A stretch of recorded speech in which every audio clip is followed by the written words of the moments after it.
We are now about to start the topic of conversation for the NFC South. Now, we in Atlanta. The show's called Welcome to the South. It's called Welcome to the South for a reason because I love the South. I grew up in the South.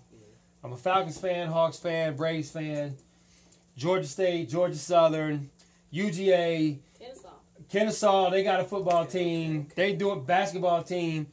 Georgia State doing big things. Well, basketball, not necessarily football. They got beat by Charlotte this weekend in a heartbreaker. But aside from all that, I love the South.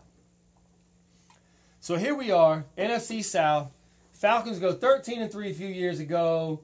One place short of making it to the Super Bowl. I remember that. And then, damn, if it just didn't all fall apart from there. I mean, it absolutely fell apart. I still could not figure out what the hell's going on. So next year comes around, everybody's like, oh, we're going to be doing this, we're going to be doing that. I don't see nobody doing nothing, blah, blah, just so many mixed emotions and people getting all ramped and raving and whatever. Mike Smith got to go. What are we going to do with Matt Ryan? We got too much money. Are we going to sign Julio? Roddy's getting old. Defense is terrible. We finished last. Blah, blah, blah, blah, blah. Leave my Julio alone. Had the see what I'm talking about? Here we go. Had the chance to sign Rex Ryan, didn't do it. I was actually an advocate for Rex Ryan coming because I didn't think it would have been a major move. I didn't think we were going to get Dan Quinn. I really did not think we were going to get Dan Quinn. I thought, Seattle was doing their thing. Arthur Blank was going to be in a hurry. He wanted to get back into it. He shocked the hell out of me. Shout out to Arthur Blank, man, and the Falcons. Because then they came Home Depot, which he just got a lot of money. He ain't even a big part of that anymore. Atlanta FC United coming to town. We got a Major League Soccer team coming to town.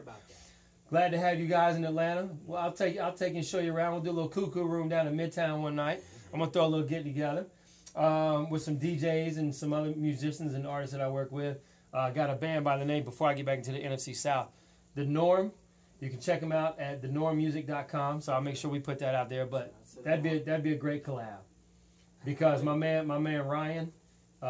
His name's Ryan Bars. He's got bars. He got bars for days. I'll show you some stuff when we get done, but he's legitimate as you know what. So, all right, NFC South. So back to the Falcons. They're talking this and that. Then Carolina gets Cam Newton, and they start drafting. They win the division last year at 7-9.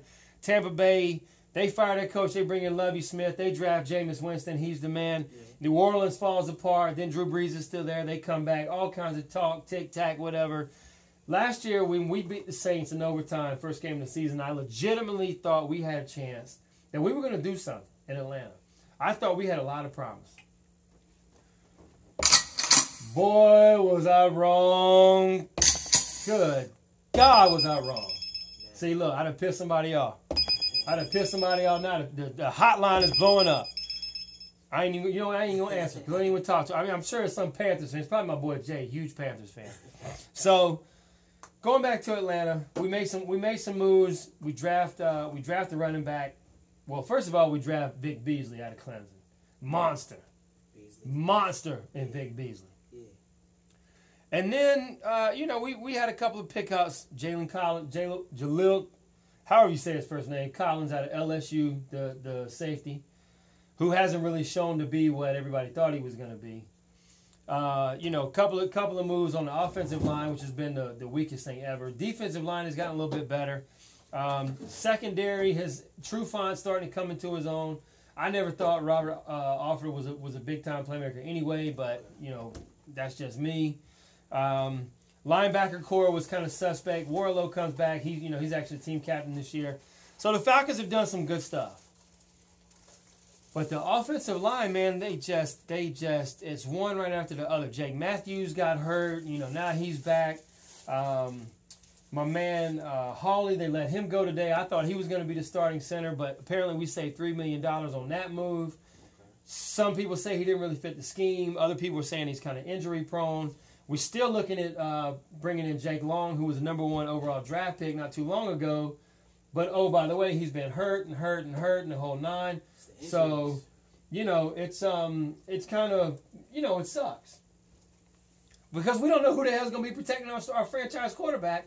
Oh, and by the way, we just signed Julio to, $72 million, 47 of it guaranteed.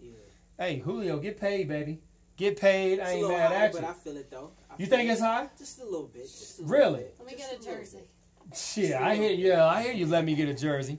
So, and I'm going to ask you that, and matter of fact, I'm going to ask you that in a minute about players being overpaid. Because I'm glad you said it from a collegiate. I want your perspective on it. Okay. So in the NFC South, you got Carolina, Tampa Bay, Atlanta, and New Orleans. I think, me personally, New Orleans is once again going to finish last. Right. I think Atlanta will ultimately finish second again behind Carolina. I think Tampa Bay finishes third. I think New Orleans finishes last. But now I'm going to say this, and I'm only saying this based off what I've seen so far. If for some reason New Orleans decides to come out, they lost Jimmy Graham. Cook is, he'll be all right. He'll do his thing. Mark Ingram will probably be beasting. He'll probably have a legitimate, decent year, I think. But, then on top of all that, I don't know. They're still very suspect. Key for them is Rob Ryan, defensive coordinator. Yeah, they got a chance to do something. We'll see what happens. I still think they need a few more key pieces. Gave up way too many yards last year. We'll see if everybody can kind of fill in the gaps and fill in the shoes. They lost, they lost a couple of key linebackers. Defensive linemen. And then, of course, one or two guys in the secondary. But I still say Atlanta finishes. Could we make the playoffs? Yes. Do I think we'll make the playoffs? No. Because there's other teams in the NFC I think that'll take the wild card. Okay. I could see us winning the division, but I don't think it'll happen. I think next year is going to be our year. And here's why I say that. We are in a rebuilding mode for our offensive line. I don't give a damn what anybody says. We are in a rebuilding mode for our offensive line. I don't think Matthews has peaked yet. I'd like to see how the group kind of gets together. If we decide to bring in Jake Long, great, fantastic, wonderful. Protect my franchise quarterback. And, oh, by the way, open up a hole for Coleman. Yeah. Open up a hole for Freeman. You know what I mean? Yeah. If Devin Hester gets healthy and he comes back from that foot injury, special teams is going to be better. I have no doubt. We got to be able to score other ways other than offense. Defense has got to step up. Special teams has got to step up even more in order for us to win the division. But ultimately, the offensive line has to come together. And by week 14, can we be at enough games to say we have a shot at winning this thing? Well, you better hope so, because I personally don't think you do. I think you finish second. I think Carolina actually wins the division again. First time that happens is they repeated. Yeah, they repeat. They won 2 years in a row, if I'm not mistaken. I think they have. Yeah, they won it last year. They won this past one and one right before that. So quietly, though. I think they three-peat. Yeah, it was very quiet. 7-9. I mean, come on, bro. 7-9? Really? Who the hell would 7-9? You know what I'm saying? Just not going to happen. So, with that being said, I like Carolina to win the division, Atlanta to finish second, Tampa Bay to finish third, New Orleans to finish last. Bold prediction. I would say. And I'm going to ask. Yeah, go ahead. I want you to pick NFC South. Who wins it? Man, I really don't know. It's tough, isn't it? Yeah, it's tough because I could see. I don't see New Orleans, but I see Tampa Bay making a comeback. Solely because of Jameis Winston with his two receivers. Doug Martin's still there. He could do a little something. Defense is going to be better in Lovie Smith's Tampa too. Yeah. Carolina could easily win it again, and Atlanta's got enough tools to win it. I just don't think this is a year. I still think I'm too skeptical.